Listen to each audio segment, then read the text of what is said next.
This was a fun video to film. A few months ago, a viewer asked to see this video, and he mentioned how Matt Steffen covered this topic and called it the reverse wacky rig. Intrigued, I decided to see what it looked like under the water.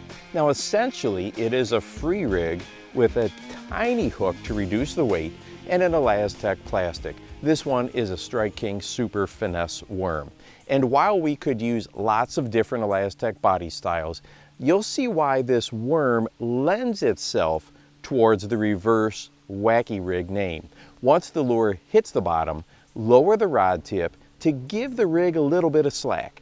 Then the lure has the opportunity to pull the line back and start to float to the surface. And right here, we can see how, with this finesse worm, we have that same enticing shimmy a wacky rig is known for, but it is floating back up towards the surface instead of sinking.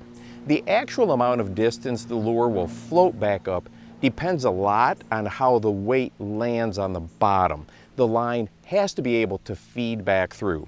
I definitely see how this could be an effective shallow water technique where the lure could come all the way back to the top.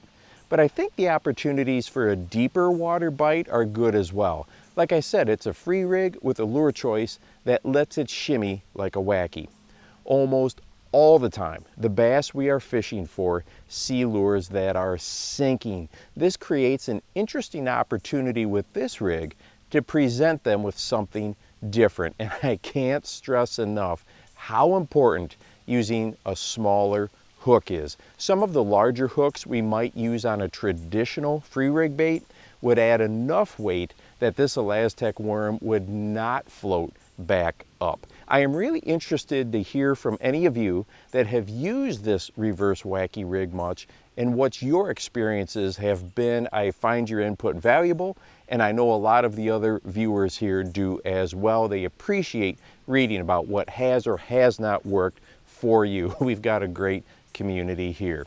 And hey, if you would like to watch a video that shows before and after footage of how the wind, a strong wind, really affected some smallmouth, go ahead and check this one out right here, and make sure that you go out and encourage someone today. You never know how you might just change their life. For the Bass Fishing Life, I'm your host, Steve Rogers.